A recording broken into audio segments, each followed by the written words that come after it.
howdy, hey!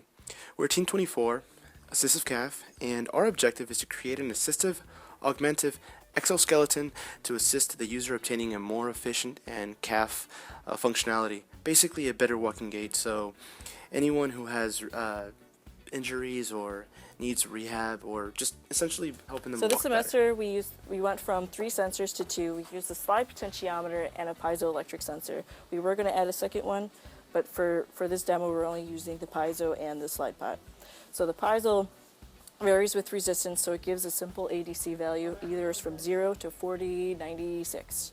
Same thing with the slide pot. So therefore, using these two, we simplified the system, and it made it cheaper and a lot more modular, meaning that we can, if a part breaks, we could swap it out and easily replace it, and it's very cheap. And therefore, by doing that, we simplified the system. To standardize the human walking gait, I used a 3D printed part shaped like a crescent moon. The crescent moon, as I walked, it actually represented the heel to toe portion of the foot, and as you walk, it gave a natural walking gait.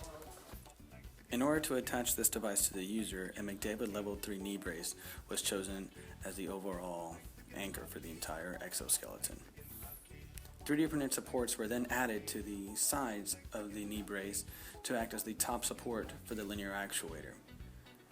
On the bottom, a 3D printed heel clamp, which was to be attached to the bottom of the user's shoe, acted as the bottom support for the entire exoskeleton. This allowed the motor to be sandwiched in between and provide a stable platform for the user, not only to use the device, however, but also to offset and correctly distribute the weight over the user's knee, calf, and heel. In order to drive the linear actuator, we are using the custom-built Falcon board, which uses the C2000 as its central processing chip. The Falcon board then takes in the ADC inputs from both the linear potentiometer and the piezoelectric sensor to feed the PID motor control algorithm within the C2000 chip itself. The Falcon board is then attached to the BeagleBone Black, where the BeagleBone Black acts as the master device to the slave Falcon board.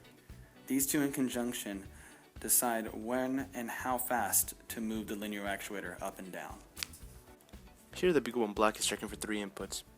When it doesn't sense any of the 3 inputs, the red light goes on. When it only senses 2 of them, or even 1, the yellow light goes on. So that means that whenever the user is going out of bounds on the sensor, it's going to go ahead and give us a yellow light. If, however, the user goes out of bounds and completely halts it, then the red light will go on. If all 3 of them are on, though, however, the green light will go on, which will be illustrated right now. These are just illustrating purposes for testing purposes as well. So green means good, yellow means a warning, and red means halt, essentially bad. It's running a Python code that I wrote on loop, so it's always dynamic. In conclusion, this device is well on its way to be a cheaper, functional alternative to any existing rigid exoskeleton.